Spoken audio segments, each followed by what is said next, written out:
that matters. This is KC24 News Sunrise. Still ahead, what to know if you have to call an ambulance. Some life-saving tips when we come back.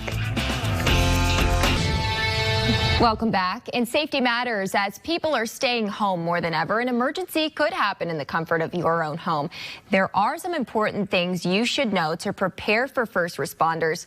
Joining us live is Paul Nebb. He's an EMT from New Jersey, and he has some tips if you have to call 911 for an ambulance. Good morning, Paul. Thank you for joining us this morning. Hey, great to be here. Hey, did you know that in Fresno, there's over 900 calls made to 911 every day? Many of those calls result in the dispatch of an ambulance. Wow. In my 16 years as an emergency medical technician protecting my community, I've been on all kinds of calls, from delivering babies to using CPR to reviving people from the dead. And in these times of COVID, these last 7 months, on the front lines in this war, the same is true. What is most important for people to know when they dial 911? If you're making a 911 call, what do you need to expect in those moments or even hours following?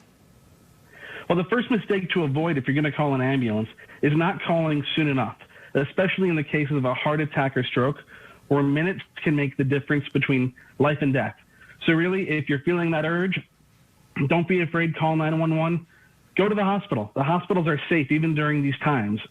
The second mistake to avoid if you have to call an ambulance is not having a hide-a-key or a combination for your house, especially if you live alone.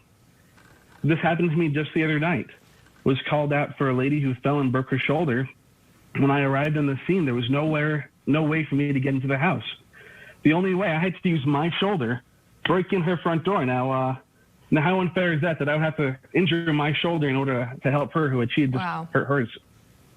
You know, the third mistake to avoid when you call an ambulance is assuming that the ambulance technicians know anything about you or your medical history. Unlike your doctor, who you might see every month or at least once a year, I'm often seeing you for the very first time. So it's important that you share with me anything that might pertain or help me to better treat you.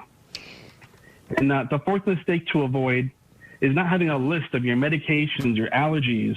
I've created what I call your medical emergency profile. It's available for download on my website, paulnebb.com.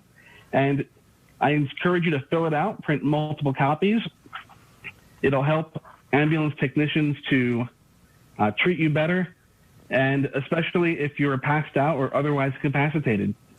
Paul, there's always a lot of panic that goes into calling 911. Is that a mistake that people make?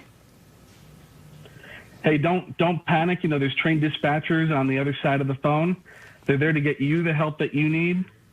And the ambulance technicians, I mean, we do this every day. There's nothing that we haven't seen, even in these difficult times of COVID-19. You don't want to be afraid or hesitate to call. If you think you need an ambulance, call right away.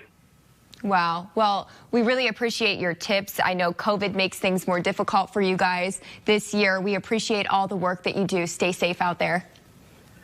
Take care. Be healthy. Thanks so much, Paul.